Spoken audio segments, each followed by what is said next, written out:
ফরিদপুরের সদরপুরে দারিদ্র্য বিমোচনে জাকাতের ভূমিকা শীর্ষক এক সেমিনার অনুষ্ঠিত হয়েছে।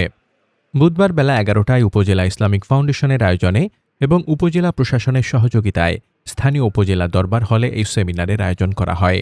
সরকারি জাকাত ফান্ডে জাকাত দিন, দারিদ্র্য বিমোচনে অংশ নিন, এই প্রতিপাদ্যকে সামনে রেখে আয়োজিত সেমিনারে প্রধান অতিথি হিসেবে উপস্থিত ছিলেন সদরপুর উপজেলা নির্বাহী অফিসার শরীফ শাওন। অনুষ্ঠানে বক্তারা ইসলামের পঞ্চস্তম্ভের অন্যতম গুরুত্বপূর্ণ ইবাদত জাকাতের তাৎপর্য তুলে ধরেন।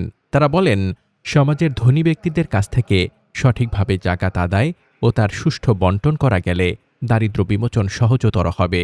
জাকাত কেবল ধর্মীয় বিধান নয়, বরং এটি সামাজিক বৈষম্য দূর করে মানবিক ও অর্থনৈতিক সাম্য প্রতিষ্ঠায় অনন্য ভূমিকা রাখে।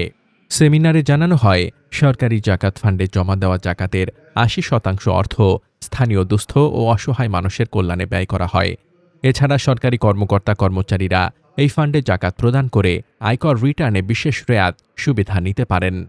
ইসলামিক ফাউন্ডেশন সদরপুর উপজেলা কার্যালয়ের ফিল্ড সুপারভাইজার মোহাম্মদ রেজাউল করিমের সভাপতিত্বে সেমিনারে বিশেষ অতিথি হিসেবে বক্তব্য রাখেন উপজেলা মাধ্যমিক শিক্ষা কর্মকর্তা মোহাম্মদ মোফাজ্জল হোসেন, উপজেলা নির্বাচন অফিসার মোহাম্মদ মঞ্জুর হোসেন খান, ফরিদপুর জেলা ইসলামিক ফাউন্ডেশনের মাস্টার ট্রেনার মাওলানা মোহাম্মদ রুহুল আমিন রহমানী, উপজেলা পরিষদ জামে মসজিদের পেশ ইমাম আলহাজ মাওলানা আমির হোসেন এবং উপজেলা মডেল মসজিদের পেশ ইমাম মুফতি রেজাউল করিম।